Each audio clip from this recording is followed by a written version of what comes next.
All right. A few technical issues, but I think we're working now. YouTube.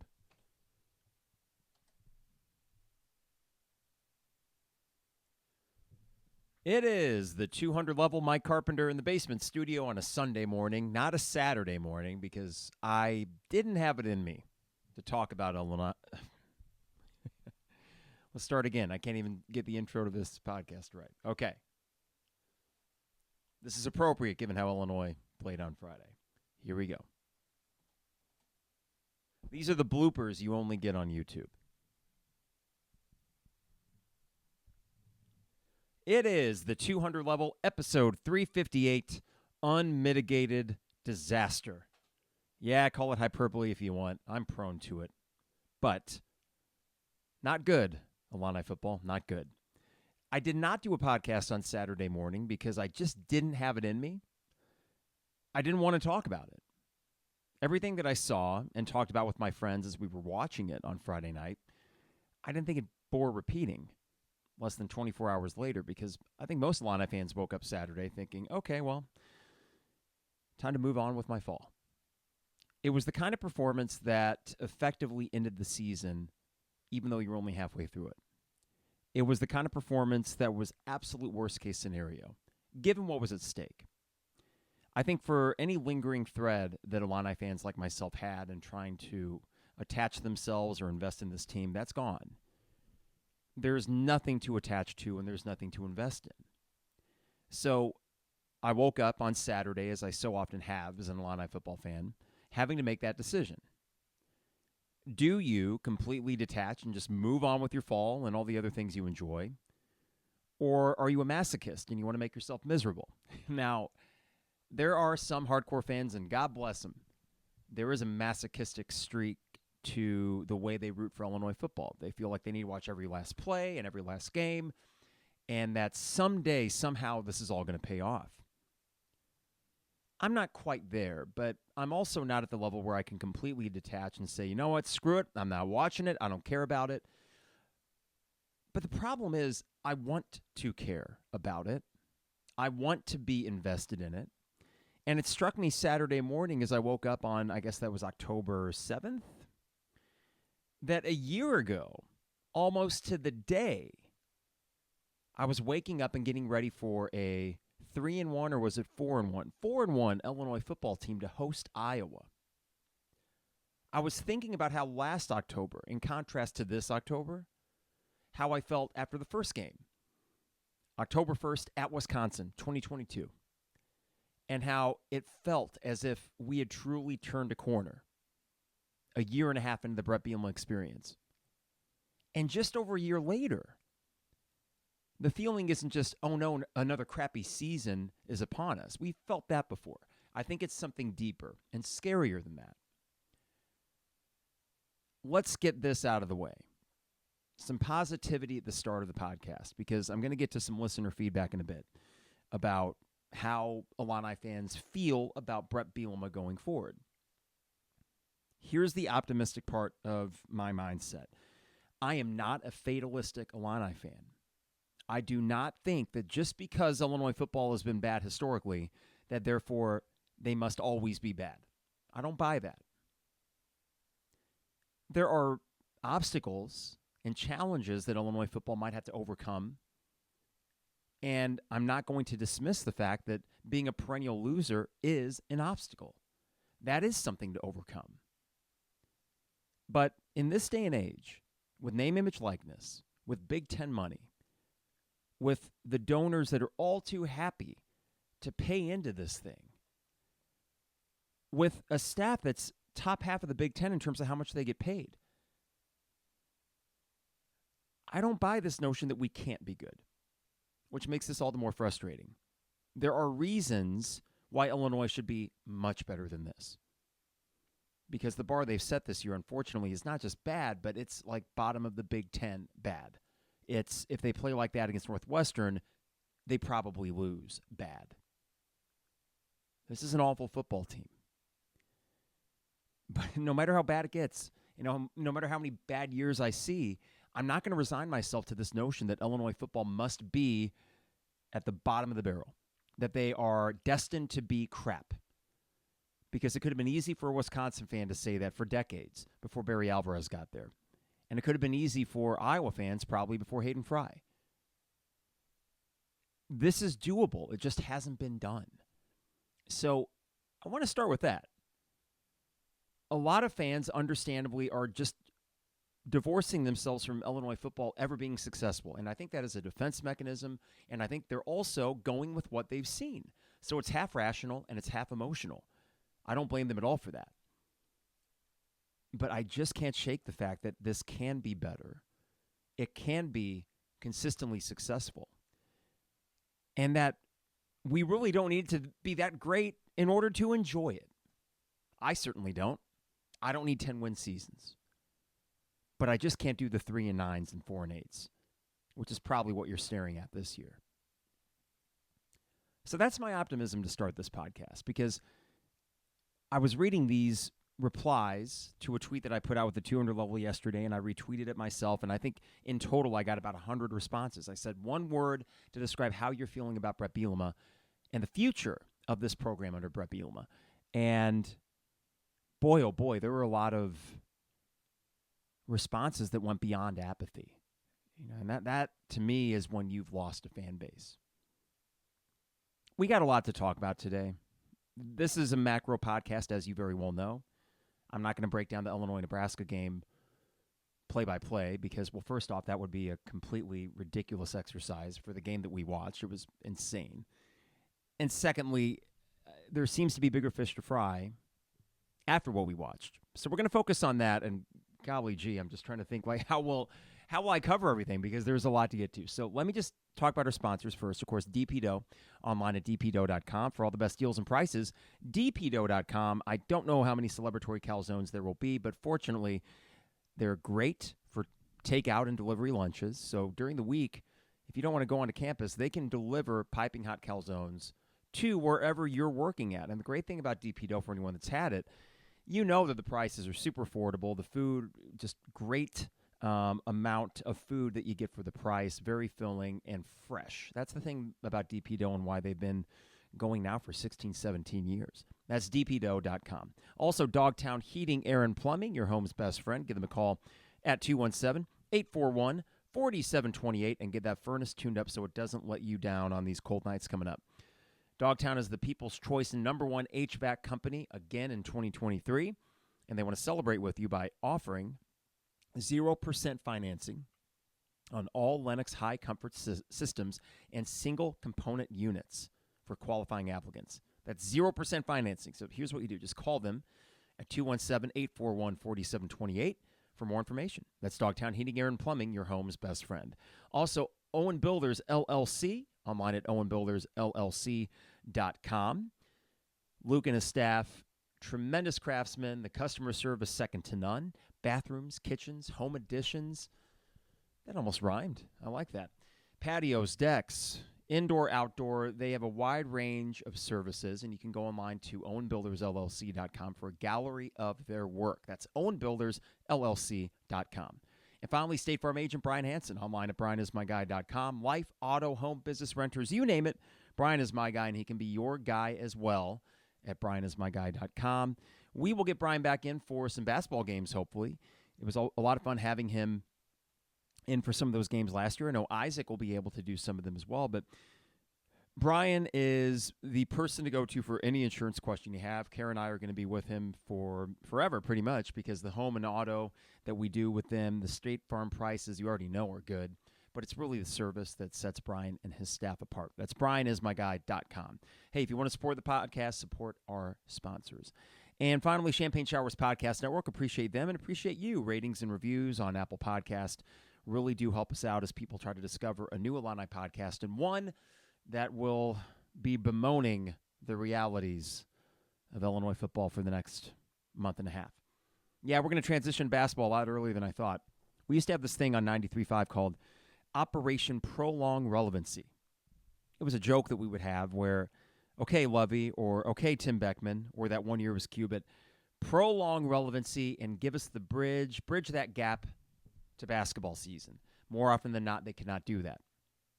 here we are on October 8th, and the football season is, for all intents and purposes, over. We won't be talking about bowl games. We will certainly not be talking about going to Indy. I mean, duh. But unfortunately, I worry that we kind of need to talk about some more existential concerns. Existential in terms of Big Ten football and Illinois' place in it. We all knew going into this season that there was an opportunity presenting itself for Illinois, that the schedule was as easy as it was going to be for a long time. And I think that part of the reasoning behind the expectations that I or Jeremy or other people were giving this team were based on that. Less so this idea that Illinois was going to be great this year. I didn't think that. Even when I said, and I feel like an idiot, even when I said 9-3 at Poor Brothers a couple weeks ago, 6 weeks ago, it was not, I think this team is amazing and they're going to go 9-3. It was, I think this team can find their way to be about as good as last year, and the schedule is super easy, 9-3. Well, the schedule is super easy. But the problem is you are not beating the worst teams on your schedule. And not only that, these teams are kind of kicking your butt. This was not a case of Purdue and Nebraska beating Illinois because of a play here or a play there. This was a case, these last 2 weeks, of two teams with first-year head coaches, plenty of turnover on their rosters, plenty of turnover on their staffs, basically dismantling a third-year program and making them look like the first-year program. I said going into the Florida Atlantic game, you had to go 3-0. I mean, if we were really going to get our mojo back, you had to go 3-0. After losing to Purdue, getting, curb stomped by them, I still found a way to muster up a little bit of excitement before Nebraska, thinking, well, if you win this, I guess there's still a path. Well, not only did you lose both games, but you looked terrible doing it. So the existential concern in terms of Big Ten football is, where do you fit? And the answer to that right now is at the very bottom. This is a team this year that will be competing with Northwestern for the bottom of the Big Ten West. I don't know how we got here. And there might be some reasons to explain why you are less than you thought you would be. But I don't think there's enough reasons to explain why you all of a sudden went from pretty darn good to god-awful. How you went from 8-5 to losing most of these games by well over the spread. I think we are underperforming the spread by an average of 12 or 13 points this year. That is awful. And I think the scariest thing to me, everybody, is that going into this season, Bret Bielema thought that this was a good team. The coaching staff thought that this was a good team. They truly did. You can call me an idiot for believing that. You can call anybody that put high expectations on them an idiot, and I wouldn't blame you. The way this team has performed so far, we kind of do look foolish. But Bret Bielema, in the 2 years he had been here, had built up some credibility. You go 5 wins and then 8 wins. We were able to explain away or rationalize the disappointing into last year, which, while it was disappointing, you were still competing in those losses. And now you just aren't competing. How could this coaching staff have come into this year thinking that they were going to be good? And then this is the product we get. To me, that is DEFCON 1. That is something is seriously broken. And I worry, so broken that there's not really any fix for what ails them. If you are so out of touch with your personnel, with your evaluation process, that you think this is a team capable of making Indy only for them to go 3-9 or whatever their record inevitably ends up being, then that is a major problem at the very top. Notice I've not mentioned Barry Lunny once, who still, as far as I know as I'm recording this, has not been fired. And I'm not going to call for someone's job, or I should say, I'm not going to pick it outside of the Smith Performance Center and say, fire Barry Lunny. But that performance on Friday was a performance that was bad enough where if people got fired, it would be entirely within reason. I know I tweeted out Friday, people should get fired for this. I don't know. Part of me still thinks that's true. If you're running a legit program, what happened Friday and what's happened so far these 6 games, I do think that people's jobs should be on the line for that. But that could happen. They could fire Barry Lunny. They could have him fired by the time you listen to this podcast. And it's not going to change my overriding concern on this Sunday morning, 6 weeks into the season, which is, how in the heck are you so much worse than your head coach could have envisioned? This whole offseason, there was no pump the brake kind of talks from Bret Bielema, Barry Lunny, Aaron Henry, any of these guys. There was nothing to indicate, hey, everybody, just pump the brakes. We got some transitions to work through and all. No. There was none of that. This was a coaching staff that truly felt that they were going to compete for Indy, and then here we are. So what Pandora's box does that open when we start questioning the ability of Bret Bielema to evaluate his own personnel, to prognosticate where is my program at? When he's that far off, what does that leave us? Well, I'll tell you a few things it leaves us. One, it leaves a whole lot of doubt in the fan base that this guy who missed it so badly going into this year is the guy to identify the fixes necessary. It also calls into question his ability to hire the people around him. He is 0 for 2 with offensive coordinators. The jury's still out on Aaron Henry. I know some people feel as if the defense played fine on Friday. I'll give you fine.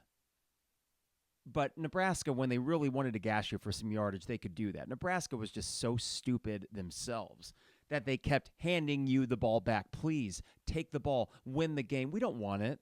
We're Nebraska. We're terrible. They still are, by the way. They just happened to basically smoke you on Friday night.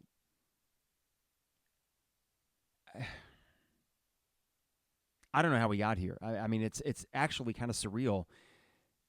And I guess 48 hours later, I'm still having problems coming to terms with the fact that we may not only be looking at another bad season, but now we're questioning the entire Bret Bielema experience.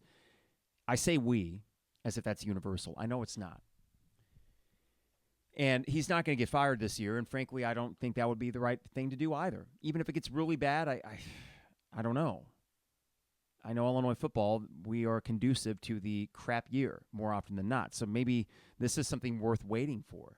But it's the fact that this was a year where all you had to do was be competent to maintain some momentum. Competent. Not even good, just competent. And they are nowhere near that. They are incompetent in every measurable way. This is the worst Illinois football team that we've seen since probably 2018. I'm not going to count the COVID year. This is a team that I'd compared them to 2009, which in its own way was very disappointing because there was probably more star power on that team, right? And unfortunately, it's looking more like a 2009 than it is a 2002 or 2008. A 3-win instead of 5-win season. There are very few paths I can see this year to getting back to a level where the fan base says, oh, I see. Okay, hey, we'll forgive you for the first half. You got us back.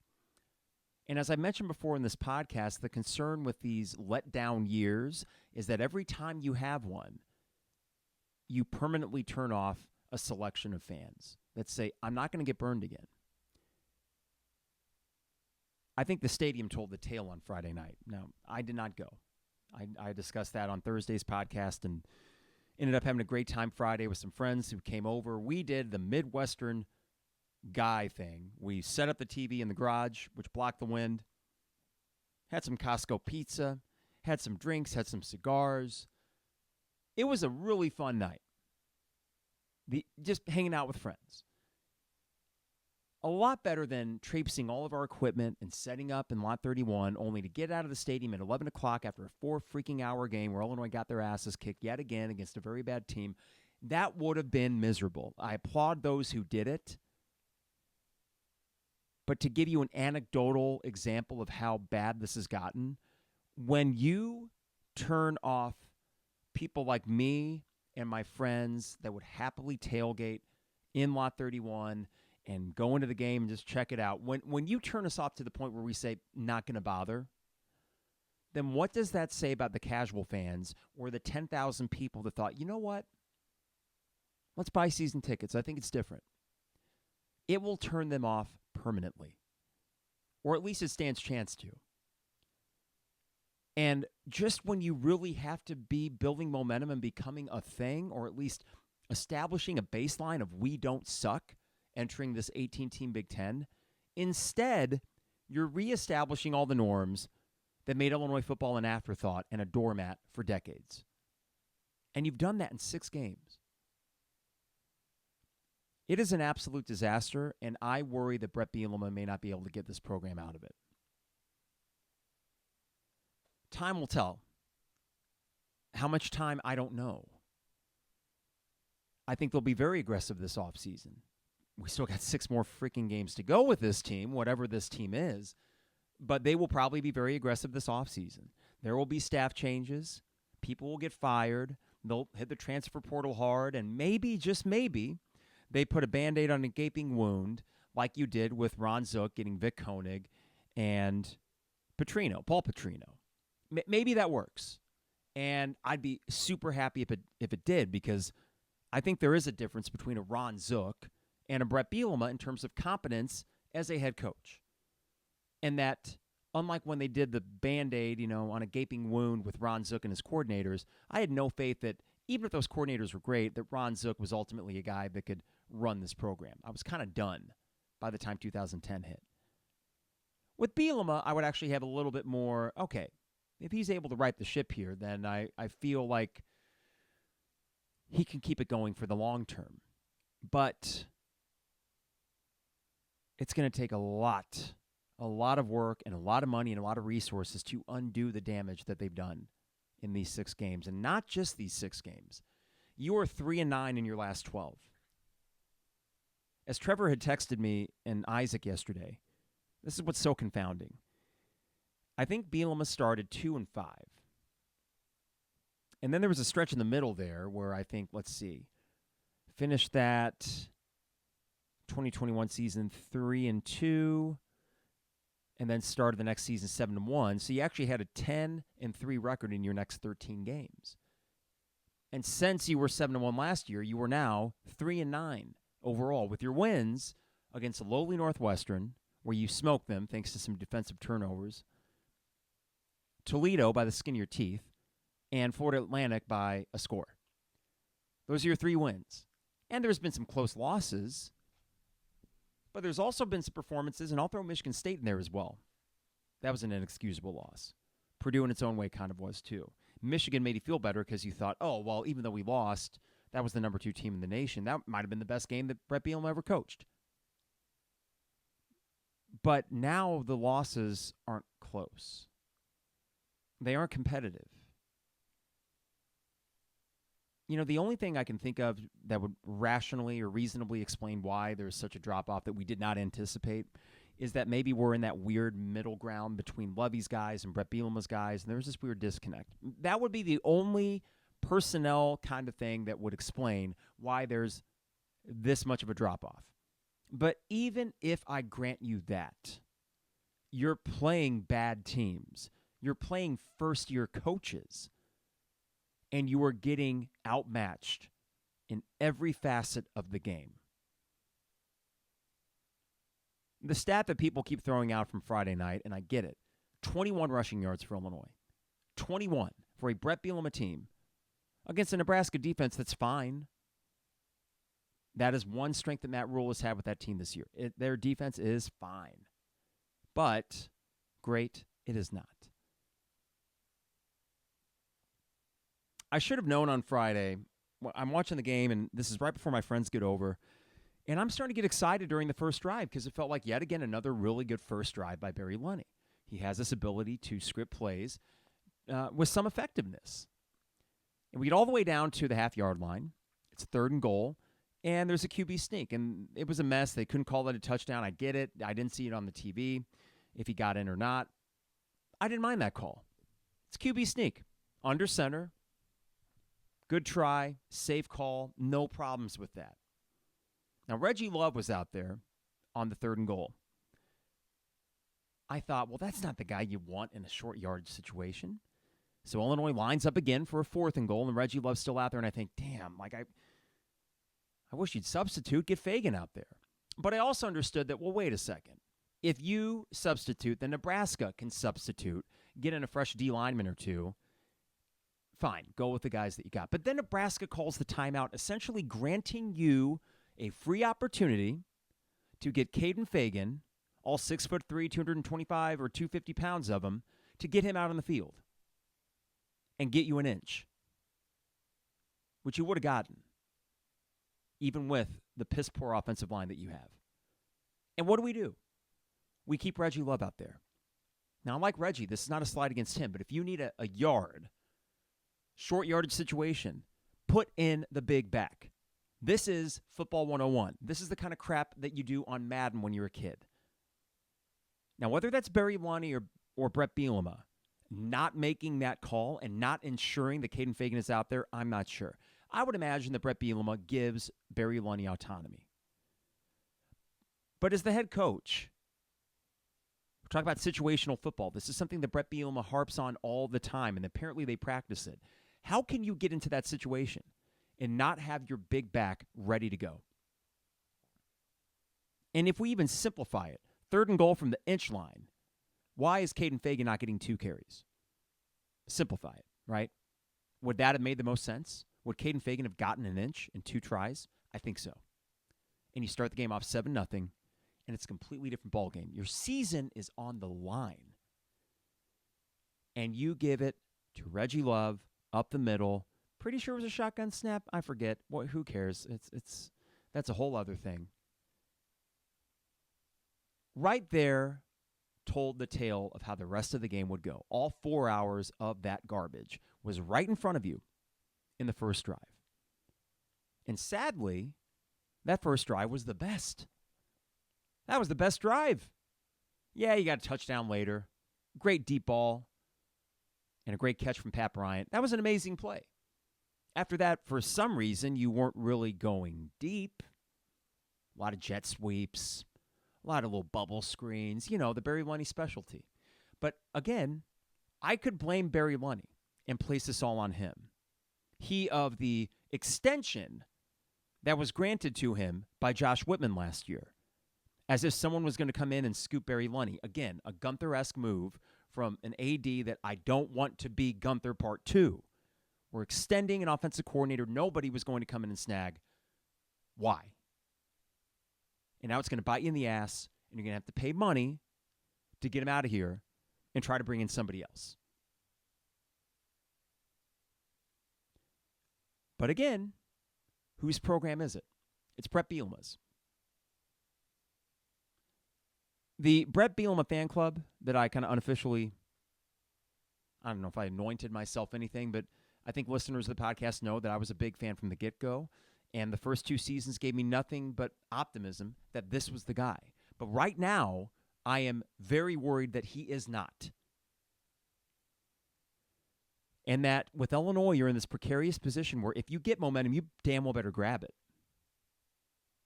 And if you don't, you've squandered your opportunity. Ron Turner twice squandered momentum. After 99, 5-win season. After 2001, 5-win season. Then a 1-win season. Squandered momentum time and time again. Ron Zook, the ultimate momentum squanderer. Literally started 6-0 and then lost his last 6. Momentum gone. Whew. This program does not afford you chances to squander momentum. The transfer portal and other options grant you a little bit more grace now in 2023 college football than it would have 15 years ago. And that is one potential silver lining if you're a Illini fan, that, okay, gather the money, go out to the transfer portal and say, you want a starting position? You want a starting position in the Big Ten? You, come in, here's some money, you're starting from day one.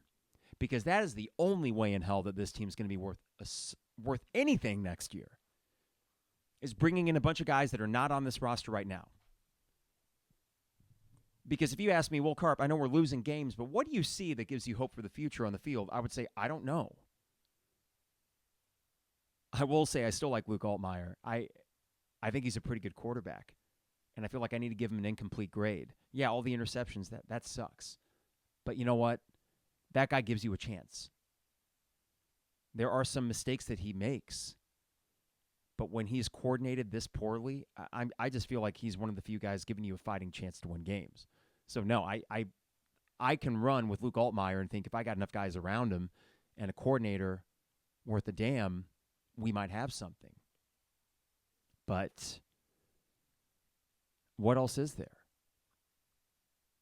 I am really astounded as I sit here. I mean, I'm kind of working through this as I'm talking to you. I'm astounded that less than a year ago, at the very end of October, I went down to Louisville to see My Morning Jacket, great rock band. They had a Halloween show in their hometown. And me and my best friend are pre-gaming for that concert by watching the Illinois-Nebraska game. And the feeling I had when Illinois won, they go to 7-1. It was just kind of a nondescript win, but it was just a good team imposing their will against a not-so-good team.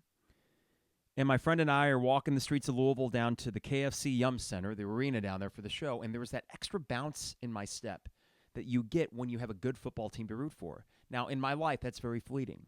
It doesn't happen very much, but when it does, it's pretty damn exciting. And I don't think I would get sick of that feeling.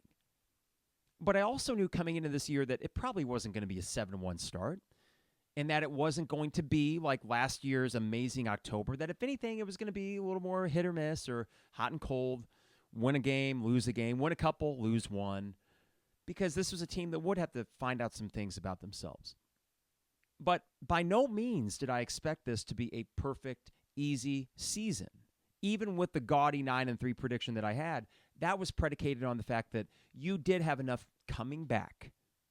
You had enough of an onus on this team, enough of a drive, I would hope, to overcome the mistakes you made last November. But most importantly, I felt like you had the coach. I don't feel that anymore. I don't. And it's not abandoning ship. It's just asking the question, is he the guy? And more to the point, is he equipped to overcome this drastic loss in momentum? How is he going to conjure it back up, is my question. How is he going to get this thing rolling again? Certain things are going to take Herculean efforts. Getting people back in the stands will take a Herculean effort. They are done. They are pissed. And that might be painting with a broad brush, but if someone's not apathetic about this team, if they haven't reached complete apathy, they are sick and tired of feeling bamboozled, of feeling like a fool from this stupid freaking football program and all the garbage we've had to witness for decades. But you know what? Whatever garbage we've witnessed in the last decades does not have to do with this team on the field right now. They should be better than this. They should not be potentially the worst team in the Big Ten, and yet they're part of that discussion. For anyone that feared that the Arkansas Bret Bielema experience might rear its ugly head here, well, you have some fodder for that now. For anyone that feared that the reason Bret Bielema had success his first 2 years is because of Purdue's now head coach, you have some ammo for that. And I couldn't tell you at this moment that you're wrong for thinking that. And that leaves me very unsettled with how this is going to shake out. As I sit here right now, if you said, Carp, is this going to work out? Of course, the answer would be no, it's not going to work out. And if you said, well, Carp, is that a little premature? I don't know. How's recruiting going right now? It wasn't going that great when you were winning, but we thought, or at least I did, I could kind of work around that and say, we don't really need Bret Bielema to be an amazing recruiter to build something. Likewise, someone could say, well, Carp, shouldn't we give Bret Bielema a true opportunity to build this program? And there's part of me that says, yeah, absolutely.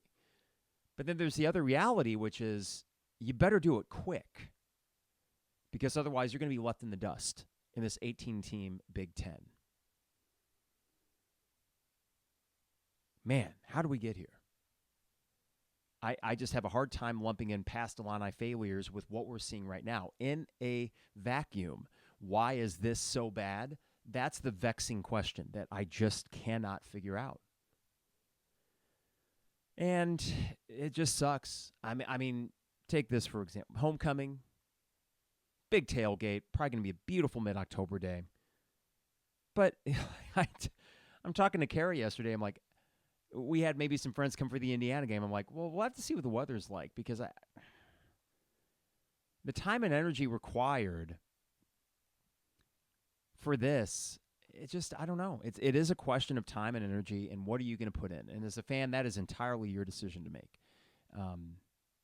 If you were one of those that's there every weekend, God bless you. And there's probably 25,000, 30,000 Illini fans that are of that level. They will be there all the time, regardless. And thank goodness we have that, because I don't know what else we would have if not for them. But these people that bought the 10,000 season tickets, they're thinking, what the hell did I... It's going to be scary, the retention rate. I wish I had a mole in the athletic department to figure out, how many people are going to drop or just not renew going into next season, because, Isaac was still working there for a little bit as this season ticket push went on, and I was excited. I was like, great, people are buying into Bret Bielema, and I felt, I don't want to say validated, because that's not it. I felt excited and, as an Illini fan, in a weird way, proud that it seemed like, wait a second, we are buying into someone that has given us reason to buy in to this thing. Someone that seems like a legit head coach, a legit Big Ten head coach, and we're putting our money where our mouth is and saying, we believe in you. Here's our season ticket money. Let's have some fun.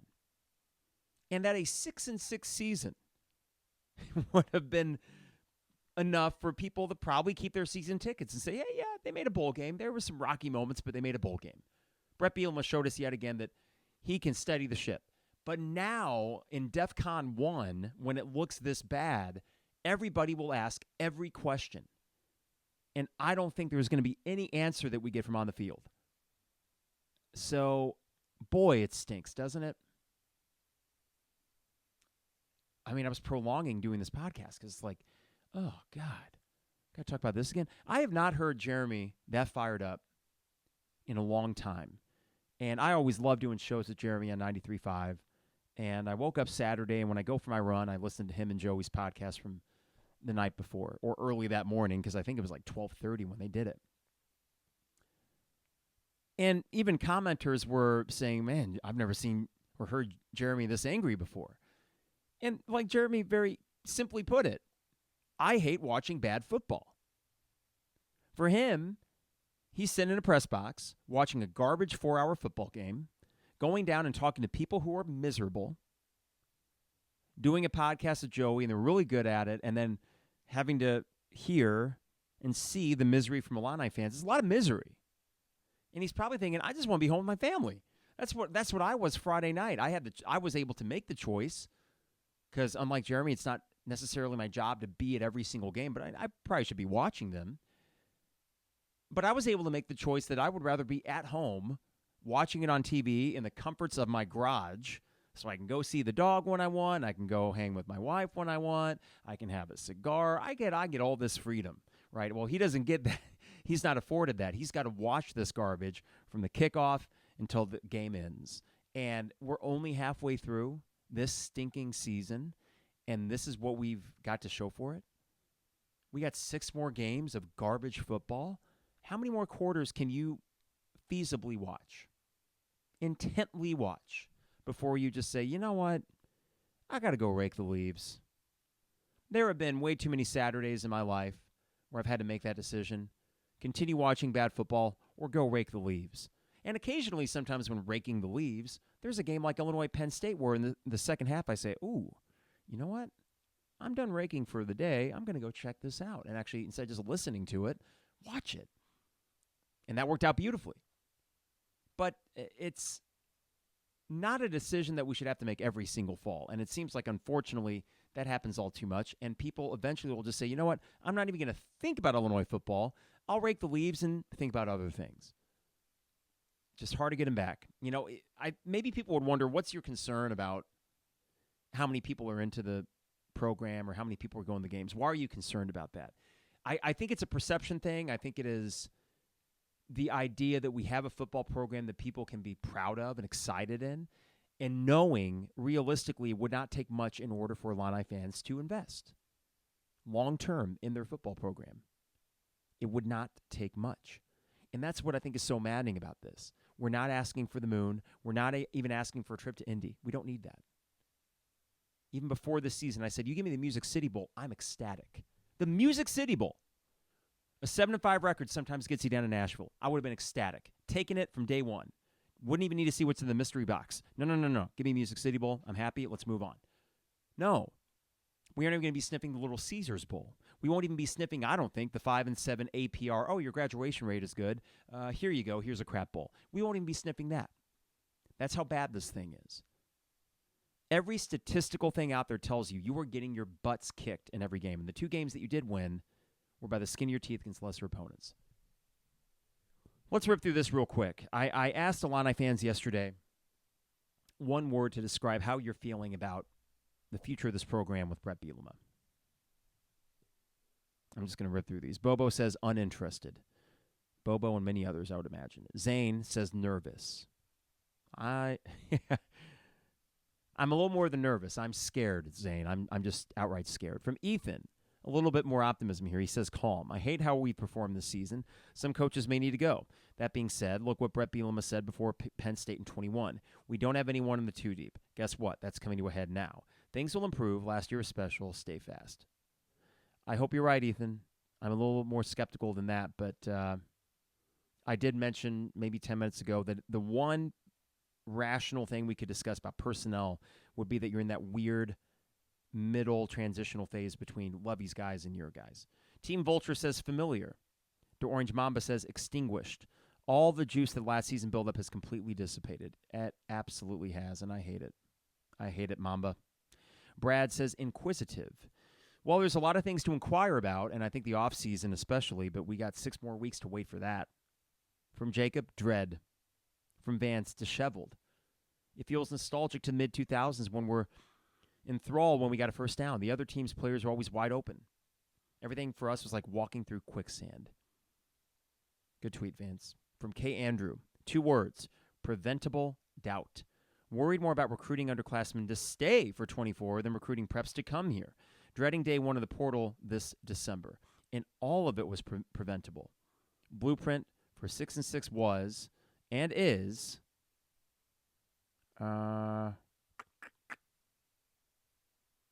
sorry. The blueprint to 6-6 was and is, believe it or not, still there. And that leads to one word, continues K. Andrew, correctable. We need an offensive coordinator and defensive coordinator. Bret built a nice ship, but he let his navigator and engineer turn their helmsmen and trimmers suddenly into oarsmen, despite having no oar deck. What a metaphor. Wow. Still the skipper's fault, but it can be fixed. I hope you're right, K. Andrew. All right, we continue here with Ryan, apathy. Won't be the first or the last time you guys hear that one. From Wiley, I'm disappointed, but this stuff is hard, so I'm going to give him 2 more years and then see what we have. I do think our coordinators are questionable. From Lowell, hopeful. Lowell, you are an optimistic fella, man. From Jeremy, if Bielema doesn't find a new offensive coordinator and dominate the transfer portal and also some JUCOs, the program is in serious trouble. The better question, how many recruits jump ship and how many current players transfer out? I see 1, maybe 2 more wins on the schedule. Yeah, Jeremy, I'll grant you that Indiana and Northwestern give you chances, but you would lose those games if you played like you did against Nebraska. You'll lose them. And they're late in the season, so if the team's already checked out, do you really expect inspired performances against Indiana and Northwestern? I'm not counting a single win on the schedule until I see it. From Robert, defeated. From Jake, nervous. The future schedules of the new Big Ten are going to make it difficult to get to 6 wins. I'd love to hope we can do it, but the current state of the program has me very nervous. Me too, Jake. You know, sometimes people bandy about this idea that you see in European football. It's called relegation. For those that are not familiar, for things like the English Premier League, if you aren't up to snuff, you can get relegated to the league that is below that, and then you have to prove yourself basically worthy of being up there in the Premier League with the however many best teams there are. With the Big Ten moving to 18 teams and TV networks probably demanding better and better matchups, it is not crazy to think that some form of relegation could find its way to college football. And right now, you worry as an Illini fan that you're on the bottom looking up. And if relegation were to be instituted today, you'd be a nervous wreck thinking, oh boy, looks like we're going to the Little 10, or whatever the second level would be after the Big Ten.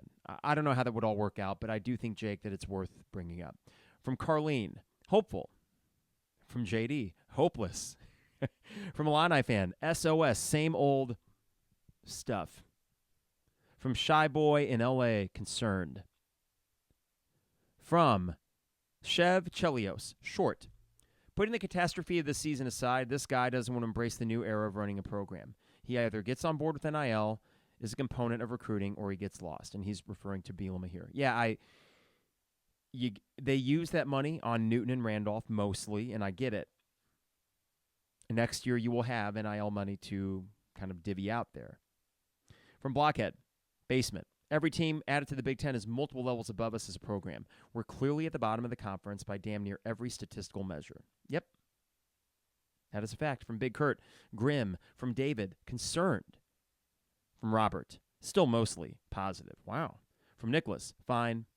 Granted, we need something different on offense, but all Bielema's guys are still very young. It's obvious that his true freshman being his best guys means he wasn't left with much. From Kip, disappointed, but now is not the time to talk of firing BB.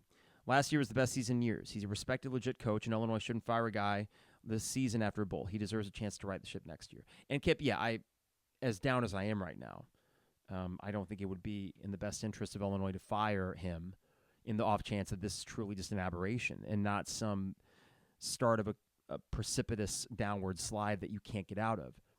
I think you can right the ship with Bret at the top, Kip. I do. It's just I didn't think I'd have to be this concerned about it 6 games into year 3. Drew says, meh, whatever. He's one coach that we've had that I believe can turn it around. Will he? Meh, whatever. Good old Whipple. Love it's Whipple. This is from Bill. Bleak. Ethan. Believe. I like the optimistic people in here. God bless you. From Illinois Cy. Fine. This year's not going well, but he's bringing in a lot of recruits. I want to see him make it to the field. If we're going to be good, we're going to need a lot of older, experienced players, and we don't this year outside the law firm. The secondary is young, Illinois Cy. Your quarterback is young, and that's hurt you. Your running backs, other than Isaiah Williams and the law firm, what do you got? And by the way, what are Adams and Pearl bringing you? I mean, I have not even mentioned the offensive line because that's like the obvious thing to bring up, just how awful they've been. But even your veteran guys were just god-awful against Nebraska, getting blown off the ball, and it's just ridiculous. From Illini Colin, he can right the ship, but he needs to humble himself and remember it's a business. Loyalty is great and all, but you shouldn't go with coaches and players just because they're your guys. Get the best group of the bunch. Yeah, I think the loyalty will be tested here with Barry Lunny for sure. From Eric, catastrophe. From Lyle, hopeful. From pronounced Tentakill. Confused, though it might be echo soon. From Zach, predictable. From Drink, meh. A few mehs. Anon says, more confident than Brad with basketball. More confident in Brett with football than Brad in basketball. Yeah, I mean, we'll get to basketball soon because out of necessity, and also it will be starting. But despite my questions with Brad Underwood, this has kind of flipped me back. The spectrum has now shifted, and I'm like, yay, Brad Underwood. Thank you for making tournaments. Thank you. Truly. I mean, I'm not saying that in a joking way. It does kind of, in a relative way, remind you that it could be worse. From Mark, scared. Me too, Mark. From Nate, fine. BB is a program builder. Let's hope. And building programs takes time. We're feeling effects of weak recruiting in final Levy years and transition year to Bret Bielema. Last year was max potential with Levy's guys. Drop-off was inevitable. We've sucked for decades. We'll take decade plus to fix. Yeah. There might be that. I have mentioned I'm not fatalistic about Illinois football ever being good, but I also need to be realistic about how long it might take. Thanks, Nate. This is from Nick. Disappointed. From Ryan. Hopeless. And a couple more here, maybe. Robert says, feel fine with Bielema. He just needs to cut ties with money and get an offensive mind, not a conservative play caller with no imagination. It does feel like that's kind of where you're at right now. And seeing if I got a few more to rip through here. Worried. From Kyle. From my buddy Andrew. The Chris Farley decaf Colombian coffee crystals. Angry. From Patrick. Undisciplined. From Andrew. Hey, Andrew. Inevitability. There is a little bit of that, right? From Chief Oski. Skeptical. From Steve. Groundhog. From Casey. Same old. Does that count? Yeah, it's hyphenated, Casey. You're good. That counts as one word. From Reese. Crossroads. Interesting. I could see that. It does feel like a crossroads for sure, that they need to address this quick because we can't really waste time and dilly-dally when you got an 18-team Big Ten that's going to be much better. From Paul, Murphy's Law. Technically, it's one word. At every level, something has gone very wrong. From the AD to the coaching staff to the players themselves, bad mistakes keep getting made. From David, Station. Especially with the Pac-12 coming in, this program will never be anything other than a Big Ten bottom feeder. It's simply our station to be in the college football landscape. Always has been, always will be, and no coaching hire will change that. Also see hopeless. David, I understand completely what you're saying. I'm not going to tell you you're wrong. I'm on the other side. I think that I maybe it's just me blindly. I need to maintain that belief that Illinois football can, in fact, reach a level of consistency, good consistency.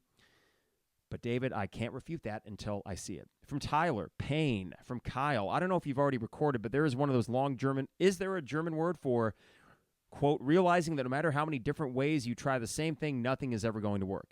Well, Kyle, it's not Schadenfreude. That's when you take joy in other people's misfortune. But I'm sure there is a German word for exactly what you're talking about. From John, they need to drop down to FCS 1AA, and I don't think it would consistently win in that division either. It's just pathetic. From Kevin, should have got a rec tech. Anyway, happy smoking. Oh, yeah, okay. Well, you see, part of the tweet yesterday, as I said, I'm not podcasting. I got a new pit boss, and I'm smoking meat for the first time. And that's what I did yesterday on a beautiful fall Saturday. And thank you, Kevin, for wishing me happy smoking. They turn out good. Chicken drumsticks and chicken thighs. We'll branch out and we'll diversify as I go along with it. From Dana, disappointed. I really thought Bret had it going the right direction. From Illini Frank, Mazaluk. Mazaluk. The Cardinals GM. Like Mo, I'm starting to wonder if Bielema is starting to misevaluate talent. From Lawrence, depressed. I don't get how they could have underestimated our talent level that badly. We wasted a huge opportunity to build on last year through the transfer portal. If this doesn't work out, it's depressing to have to go through the same 5-6 year awfulness cycle that we know so well. Lawrence, I feel you 100%. From No Inch, SOSA, an acronym for same old sorry ass Illini. Oh, SOSI. Interesting. Thank you, No Inch. From Roger, Schadenfreude. Roger, I was reading that and trying to think. I mean, if you don't like the Illini, you would be taking Schadenfreude in this season, undoubtedly. From Dan, Resigned. We've seen this movie before. Every time we see it, the worse it ends. And we got a few more here. Let's see. From James, Disengaged. I just can't bring myself to care anymore. It's not worth the mental space. So many more things worth my attention. James, part of me agrees with you entirely. From Aaron, Empty. Since you're seeing U2 soon, which I'm jealous of, still haven't found what I'm looking for. Coach B is not it for Illinois. Don't think he can sustain consistency. Ceiling is pretty capped and lacks identity. Have to win consistently to enjoy Wisconsin's identity. Yeah, Aaron, we're going to see U2 Saturday. We're going to Vegas Friday. Saturday is all about the show, so I don't even know how much I'm going to watch the Maryland game. Probably won't need to worry about much of it. From Kyle, hyphenated, and then a gif of a dumpster fire. From Erickson, confused. Me as well, Erickson. From Andy, shocked. Me a little bit as well. From Banana Champagne, ruined. From Wally, pathetic. From Greg, accustomed. Sean, duped. SRQ, meh. Excuse me, I don't know why I said it like that. Robert, patience. Okay. Cliff, sick. Joe, hold, as in maybe just hold on a little bit, be patient. Aaron, skeptical. Nathaniel, deflated. Chaz, hopeful. Eric, frustrated. Robert, resigned. As in resigned to the fate Illinois football effectively died the day Lou Tepper was hired. It's been down so long, it's just not fixable at this point. From Orange and Blue, true, done. Ouch. From John, embarrassed. Banana Champagne says he wouldn't mind some smoker talk. It's a bit of an art. More of an art than a science. It did feel that way, Banana Champagne. I had to kind of mess around with the temperature, and, I think for the first go-around, I did okay. From Randy, cautious. From Big Phil, nothing cures football pain faster than smoking a bunch of meat and joy. Yes, it did help. Only watched a little bit of football last night, including Jeff Brom's Louisville team beat Notre Dame, and I was thinking, wouldn't it just been easier if we just hired Jeff Brom? And you ask, well, how would that have worked? After 2015, when you fired Cubitt, Josh Whitman is here, you could have went and got 12-2 Western Kentucky head coach Jeff Brom. Had an Illinois connection, quarterback whisperer. You could have just brought him in here, got it done. Said he got Lovie Smith. Ouch. Randy said cautious. Big Phil says nothing curious. Okay, sorry, I already read those. Aaron said fine. Gary says apathetic. McDart, Lunny. Ouch. The document, done. A few duns. From Christopher, unimpressed. Frank says crap. G. Gordon Liddy, despair. I can handle losing teams who are competitive, but not this poorly coached garbage. Yes, you and me both, G. Gordon Liddy. CJ, suckered. Mark, pathetic. Rick, can't say that for the kids. It's another word for poop. And S. Claus, typical. I think I got more replies here. From Timbo1, disarray. Ben D, angry. We deserve better than this. The step back from competence to incompetence is both baffling, and unacceptable. Well, there you go. Thank you guys for the feedback on that. And I agree with most all of them. The ones that are hopeful are the ones I'm still kind of scratching my head on because I'm trying to find the silver lining or the ray of hope, but I'm having a hard time finding it.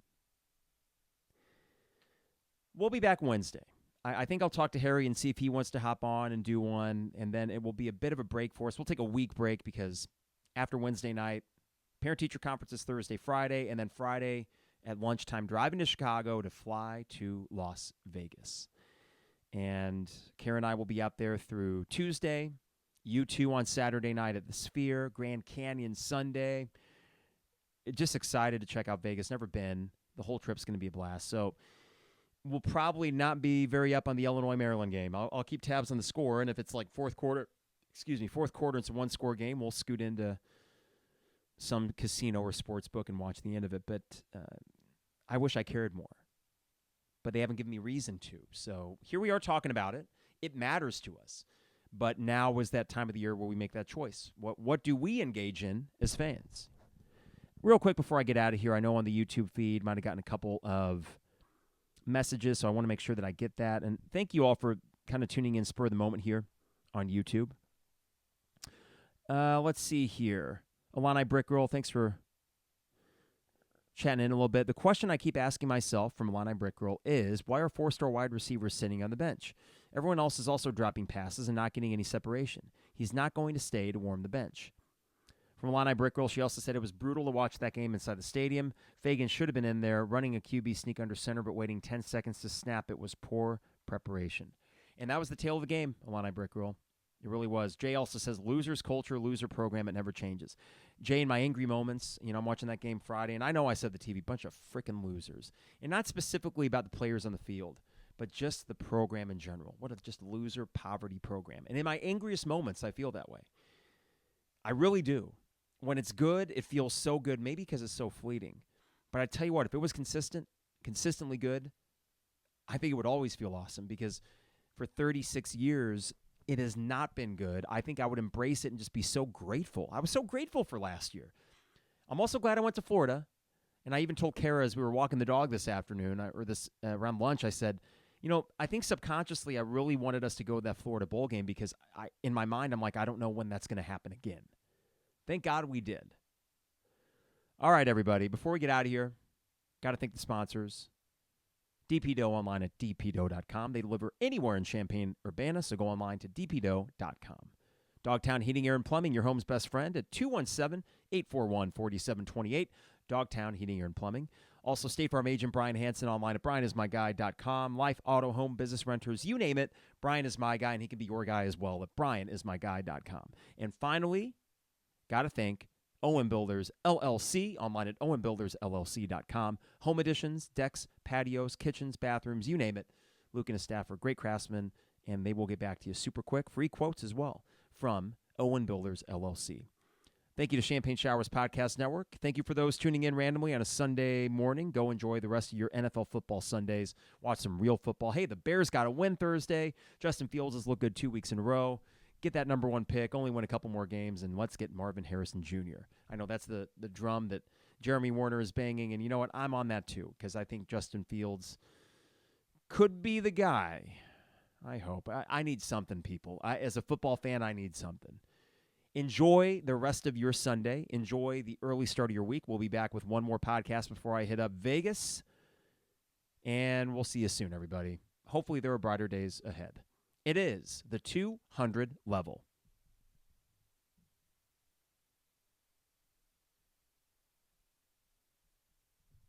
Thanks, YouTube. Have a great rest of your day. Thanks for tuning in. See you.